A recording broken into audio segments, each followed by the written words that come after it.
We're going to get started with the second. People in the back! You should listen to our podcast and you'll understand all of our inside jokes, because that's really just all it is. The podcast is the Interloop Radio. It can be found on Spotify, iTunes, whatever, if iTunes is still a thing. Apple Podcasts. Apple Podcasts. YouTube. Spotify, like, what's the SoundCloud? Yeah. YouTube. All of the normal channels, and then whatever random ones that Google, comes up with. But the Interloop Radio, exclusive interviews with Rachel. Settle down in the back. I'm just kidding. You're not. I'm only half kidding. All right, guys. I'm really excited to introduce our next Author's Corner Spotlight for May. Woo! Thank you. Clapping really does help quiet people down. Appreciate that. Okay, author of our May Author's Corner Spotlight, It Will Have Been So Beautiful. Please give a warm welcome to Amanda Shaw.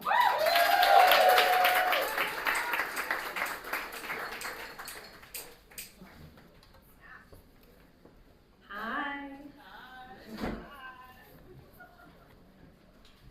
Well, I have to start with thanking these amazing ladies, Rachel, Courtney, and Abby and Ariel back there, who make a good podcast. Mine came out yesterday and was a lot of fun. So I'm so amazed that this program exists, and I'm so lucky to be part of it. So I'm going to read two poems. The first one is called Allegory of the Chair.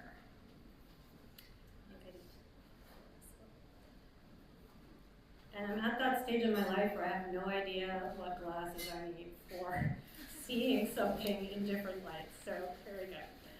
Allegory of the Chair. My aunt was drunk at the table when she said, pitched a bit too far towards the edge of the chair and leaning even closer to my boyfriend.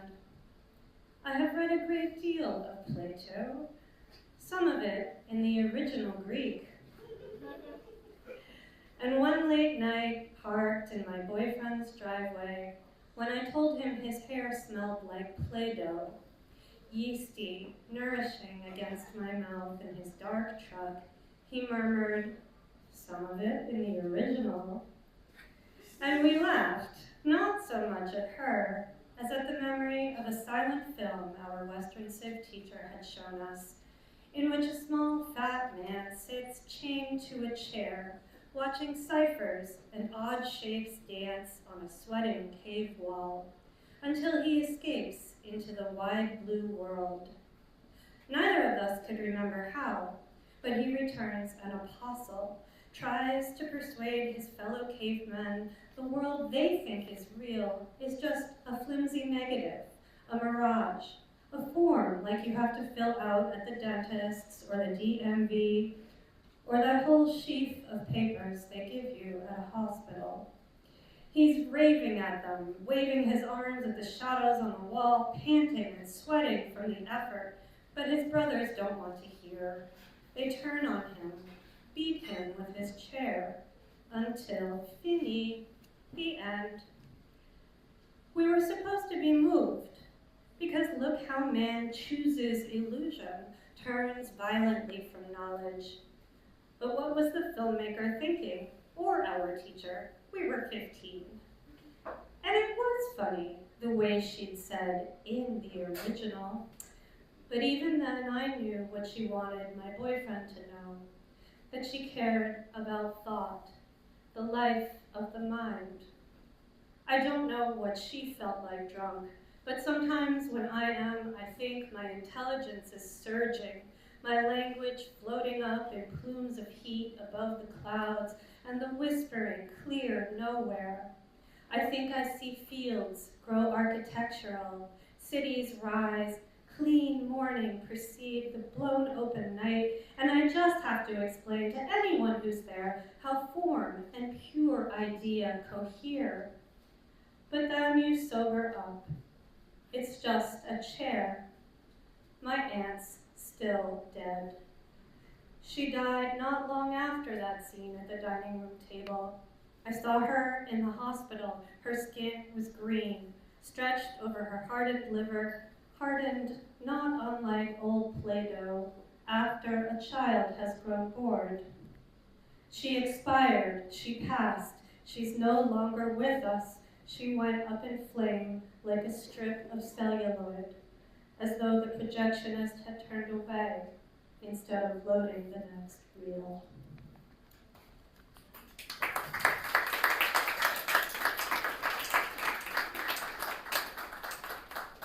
And the next poem also has a reference to a film I watched in Western Civ in 10th grade, and that is not the case throughout the book, but this one, the thing you need to know beforehand is that there was an archaeologist named Heinrich Schliemann, and he was obsessed with finding the site of the original Troy of the Trojan War, and he believed that he had found the city of Agamemnon. It's called Residuum. Detritus? I've never heard that word, my new neighbor says, as I'm apologizing for what I mistakenly rinsed off of my deck onto his below. The stems and leaves and plastic labels they stick in the dirt at a plant nursery, the ones that tell you whether you possess the suitable conditions for keeping the poor root-bound flowers alive wherever you're taking them, which in my case I do. Enough light and space for roots to spread, and choice of deck or windowsill or yard, depending on weather or time of year. And I answer, debris. The way the English guy in a 1,000-part documentary about excavations at Troy, that whole today I have gazed upon the face of Agamemnon, says debris. As though my neighbor Steve, who doesn't know me or the word detritus, and he's a lawyer, would know why that foppery is funny. That I'd never say the word that way myself, except as a joke, the kind I tell that never land. Although when I was 10, I'd say malice, aforethought, or beating a dead horse. And my friends were like, what the fuck, Amanda? But see, now I'm 45 and live next to lawyers and have the space and light to grow flowers in nourishing but messy soil. That detritus that washes down onto his deck in spite of my care, no, he's got to know I'm not that weird. Moreover, I've heard it said I'm a cute nerd. That's how far I've come. But Stephen's gay anyway, and surely my level of cute, despite awkwardness, isn't in play. I'm just saying I'm not that person. I'd never deliberately fling soil, let's face it, dirt. It's trash, it's detritus, it's just the right word for the situation, onto his property. Incidentally, that mofo Schliemann was not only wrong about Agamemnon, he dug up all that dirt without forethought, destroyed the layers of time above the find he bragged about with such grandiosity.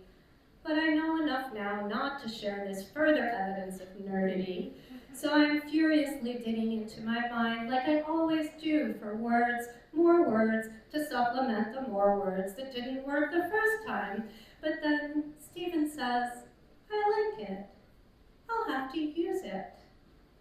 And I kneel down to pet his little dog Stacy, who is truly adorable, even when she barks at me from the debris I've washed onto his deck below.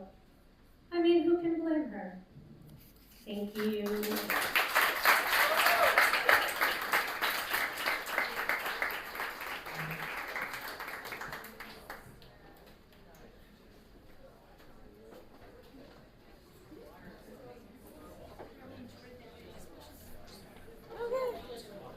Okay, and if you liked what you heard, Amanda's book is for sale also at the table. There it is, it's beautiful.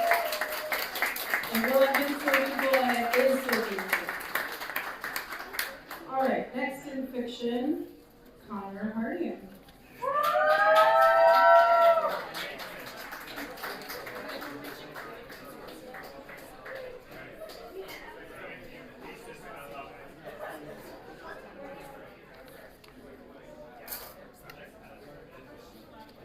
howdy, folks. Hope you're having a great night. I'd like to continue the kind of train of gratitude and thank the Interloop for hosting these lovely gatherings, as well as to all of you for taking your time, for coming out here and lending us an ear. So thank you all once again. I'm going to try to keep things very short and sweet with my reading. So what I'm going to be reading today is a very brief flash piece about time, about the care that we express for one another, and about the impossible chasm that probably exists in your uncle's backyard. This story is titled The Pit Behind Uncle's Place. My apologies, I'm technologically illiterate. Okay, there we go. Whatever we throw into the pit echoes. Sticks, cinder blocks, bricks, chairs, dishware, tarps of rain-soaked leaves, trash, all of it. It goes flatlining into the pit, kisses the rocky bottom, and then it's back again, the vaporous shape of it in the air, one more time before it's gone. Our uncle has been dumping his shit there for years, and we still cannot see the bottom. The foothills have their deep pockets, places designed to swallow. He used to sit next to it all day when the cicadas ribbed and his shop closed for slow season. We fed ice cubes to Cletus from the soda cooler while he flicked Dr. Pepper tabs into the hole like a cheap wish. Cletus would jowl on the cubes, and the set of bells Uncle welded to his collar tag would jingle in tandem with the pit's hollow tune. Uncle would say, "Do you hear that, boys? That's what 25 years sounds like." And we would laugh, the only laugh possible when you do not understand. Sometimes, after Uncle went to bed, we would sneak out with Cletus and drop marbles into the deep black, hearing it ricochet on the bushings of snagged bike chains, can-dent catacombs, rusty engine blocks, and wheel wells. Then it finally reached the bottom, and it all came rising again like chimney smoke. We imagined this was the same process bats used to fly through caves by creating outlines, navigating shape through absence. We'd click our tongues and whistle, and Cletus would bark, and through the pit's response, we mapped the topographies of every scrap, creating little worlds beneath our feet where things discarded held court with our voices. We grew up, of course, found jobs, graduated high school, got married, had children, made our own messes. We'd still visit Uncle every now and then to shoot the shit about his shop, to dump our own unwanteds into the pit. Yet, whatever we toss now, bottles, expired food, or baby clothes outgrown, never fully reached the base. What we heard instead was a clatter, a discordant dice in a cup response that shattered into the sky from the lip of the hole. Uncle would just shrug at us and walk up the hill, Cletus matted and gray-jawed and weary at his heels. A part of us wondered what Uncle heard when he contributed to the pit now, if he heard it twice or even once. The last thing we ever saw Uncle discard was the collar. We hadn't seen him cry our entire lives, but loss turned him into a spigot. We held him close and bore his musky uncle smell. We drank Dr. Pepper with him on the porch. We told him it was okay to keep the collar, that it wouldn't take much space, but respected his choice to see it go just the same. And when the red nylon was finally swallowed from the drop, we listened for the bearings and the bells by the tag, and it rang once, rang twice, then no more. There was no final landing, no flapping echo of Cletus into the sky like a vessel on angel's wings. Uncle stayed out there the rest of the night, his cheek turned slightly like he was still waiting for it to happen. So we don't add to the pit anymore. If we do, it's a shovel of wood chips, a communion palm of dirt. We offer these things as tribute before hiking up the hill to the house, where Uncle sits in his dim garage sorting his parts, not because we think the pit will ever be full, but because some things aren't meant to be heard twice. Thank you.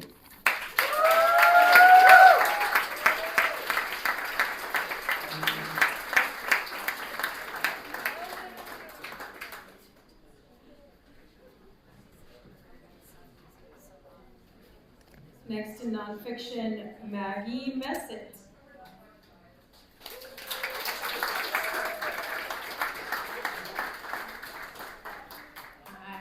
Thank you so much.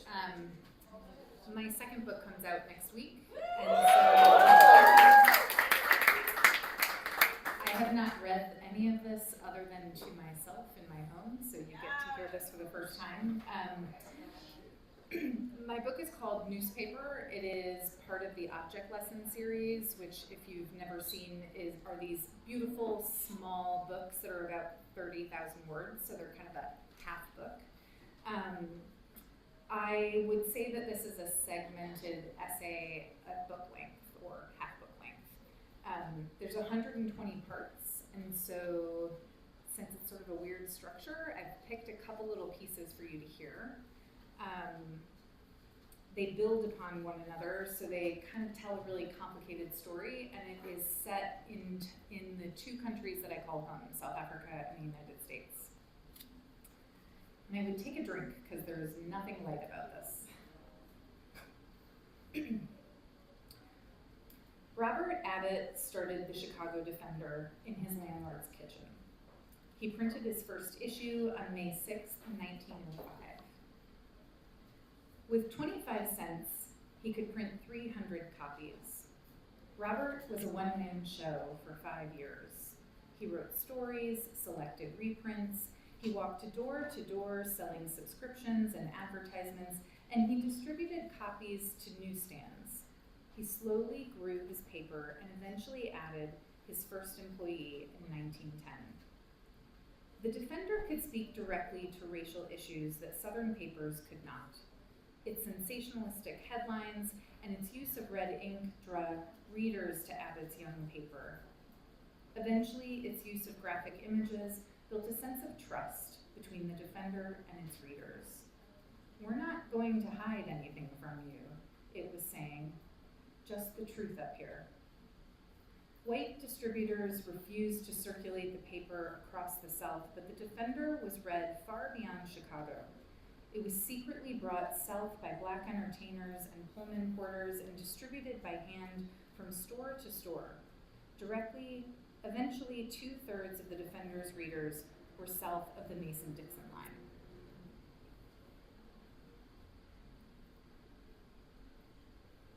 And I'm just gonna pause between segments because I don't really know how else to read that. All communication from the Ku Klux Klan was delivered to the Pulaski Citizen offices via a hole in the wall. First, a piece of paper would appear describing the print job and requesting an estimate. The printers would respond via the same hole in the wall. The next day, the content for printing and the cash would arrive. At the time, it was considered illegal to distribute and print notices from the KKK. When they were printed, they were often in cipher or embedded in cartoons. Frank McCord, the editor of the Citizen in Pulaski, Tennessee, was one of the founders of the KKK and the first Grand Cyclops. Type was set and printing was done in secret. All stitching had been done by hand in the back room. The job would be bundled up, left outside the door, and disappear into the hands of strangers.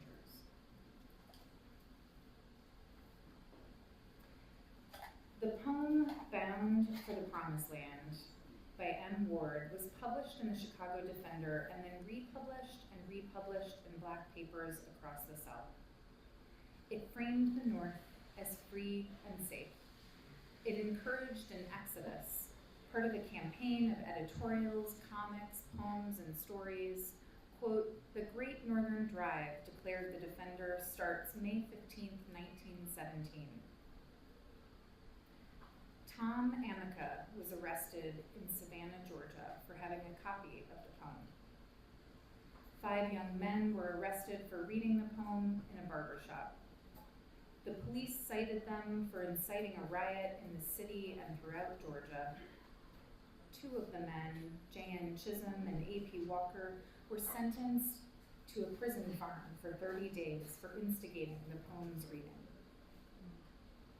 For months to follow, poems and prose narrating Southern horrors and Northern possibilities were printed in newspapers and targeted by the police. Northward Bound, The Land of Hope, The Reason Why, Farewell, were good and gone.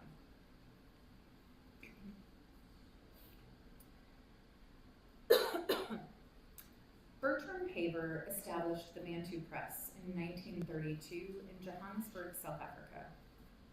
A white farmer, he saw a gap in the market and a way to mold the opinions of the country's majority, a national black newspaper. He decided to launch it himself, the Bantu World. Salope Tema was named its first editor. He'd been a mine recruiter, a teacher, and a legal assistant. Salope believed in modernity and liberal democracy. Salope believed modernity and liberal democracy was the African answer to overcoming European control. Bantu World would reflect this. In 1944, the newspaper's offices were bombed, twice, by Nazi sympathizers. The Assenbrad, the Oxwagon Sentinels, the OB was an Afrikaans nationalist group inspired by the Great Trek Centennial. They opposed South Africa's participation in World War II. The Bantu World, on the other hand, was publishing a second edition in Cairo for South African soldiers fighting the war. This also marked the rise of South Africa's shirt movement and Radio Zeseen, a Nazi-German propaganda station broadcast in shortwave in 18 languages, including Afrikaans. Gray shirts, black shirts, brown shirts, each were white nationalist groups. Each had newspapers. The gray shirts published The Truth. The black shirts published Our Right. The People's Movement published White Land. Each included swastikas in their mastheads. Until the early 1950s, the Times-Picayune in New Orleans had a rule that black people were not to appear in photographs. Editors would cut faces and bodies or airbrush them from existence.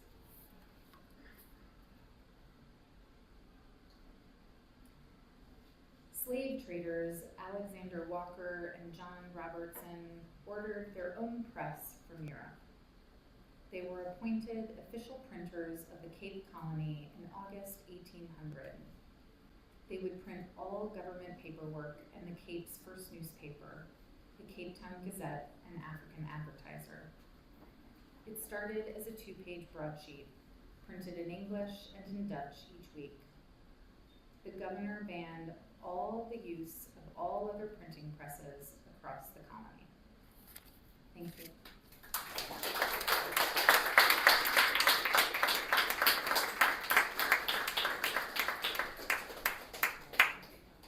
Next in poetry, Brandon Bloom.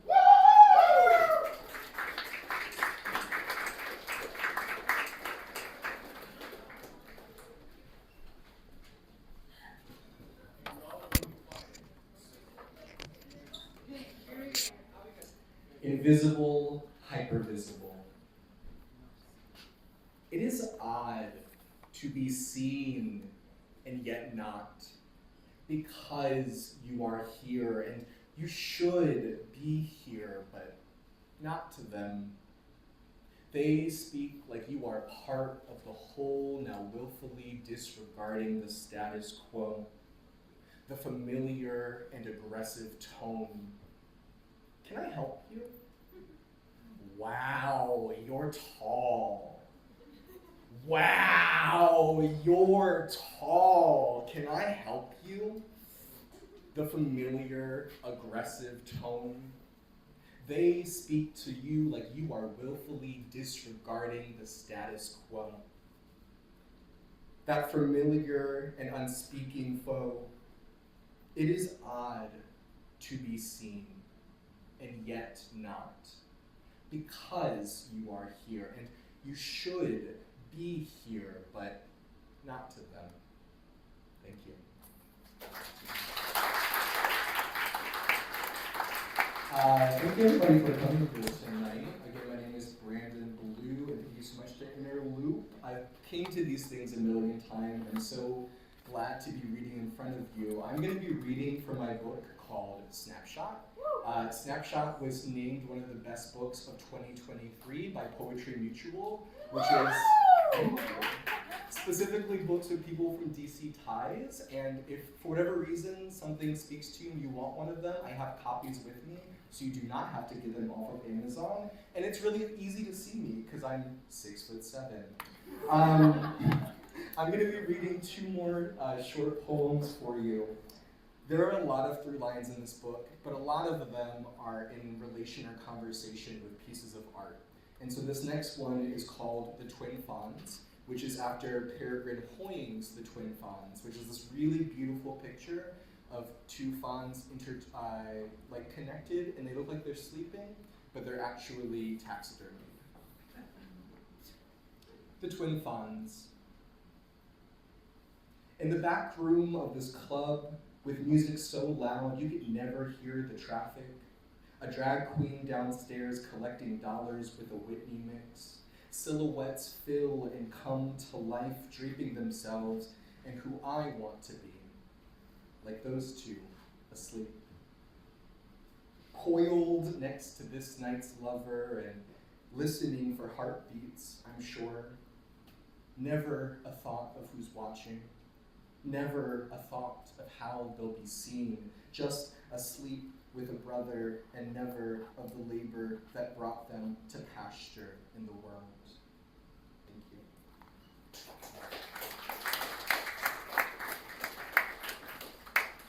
The last poem I'm going to be reading is a poem that kind of builds itself throughout the collection for my poetry heads out there. It's called a cento. So it takes a line from every single poem to create something new. And so I always like to end with this one because it kind of gives you your own little snapshot of the book. Snapshot. The sensation of accelerating. The water reflects only what is presented.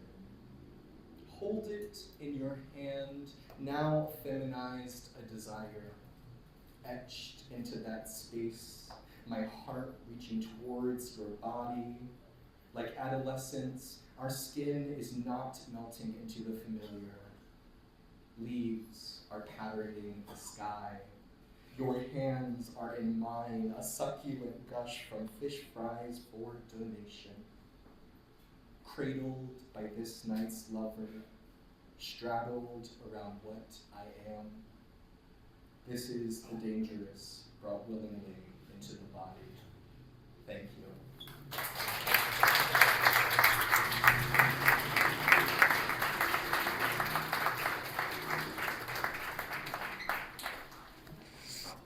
Next in fiction, Jane Lytle.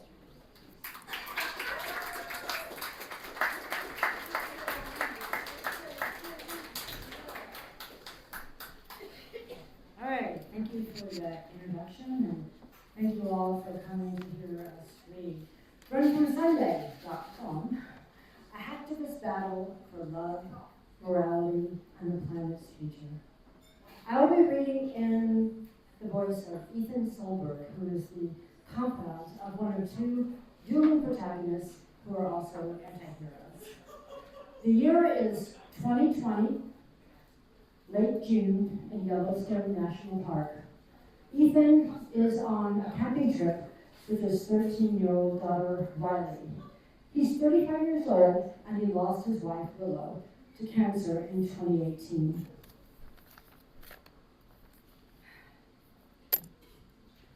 As I fall asleep, Mother Nature's playlist keeps things interesting. The chirp fest from crickets, an owl giving its commentary, and leaves doing their thing in the breeze.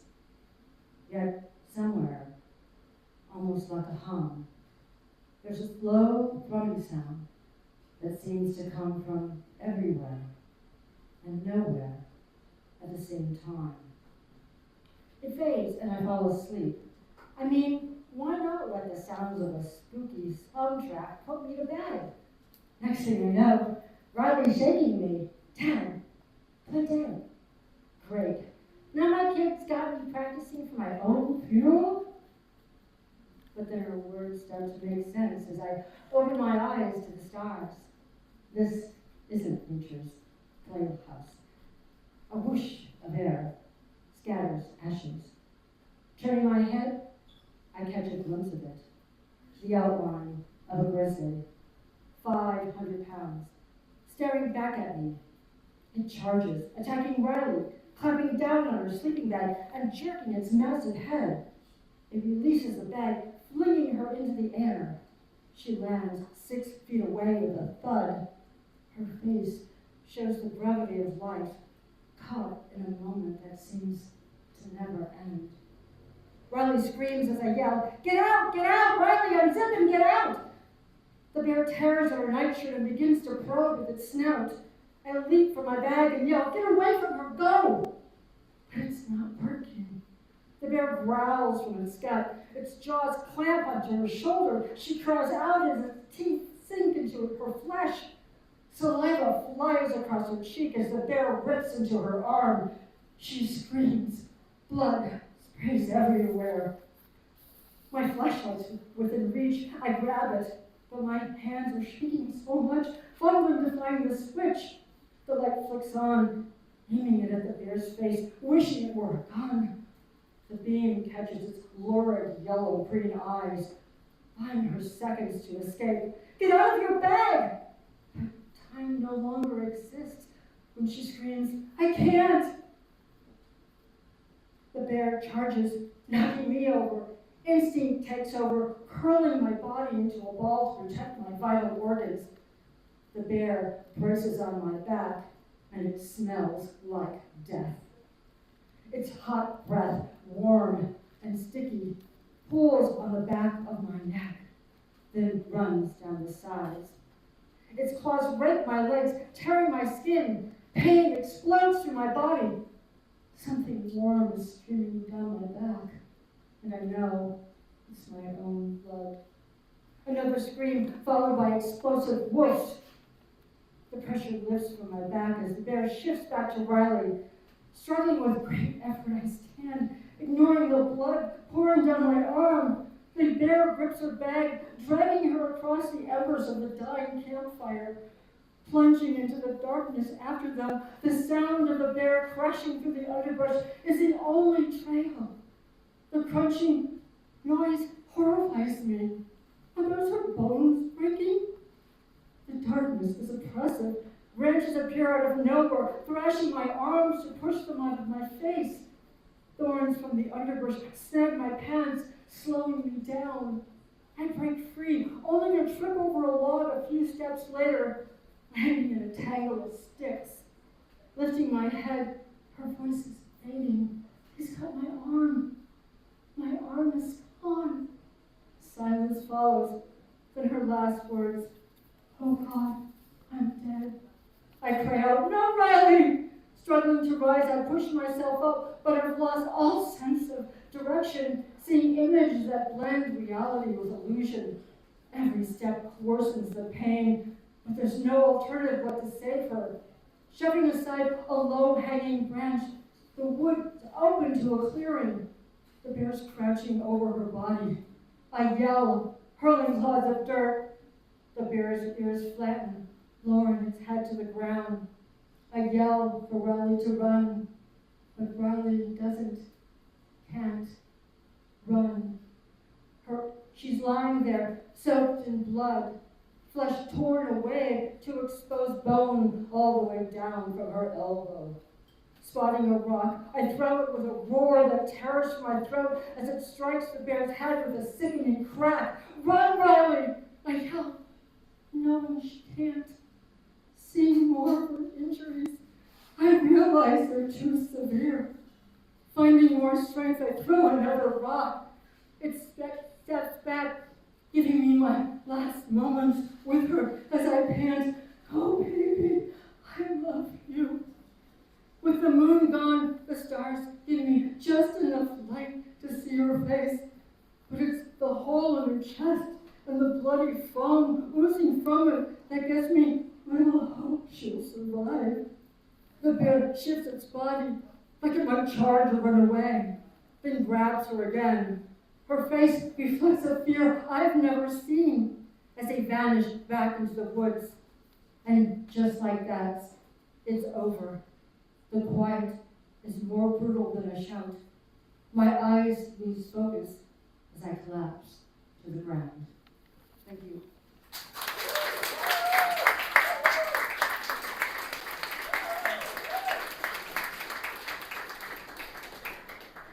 Next in nonfiction, Linda Murphy Marshall.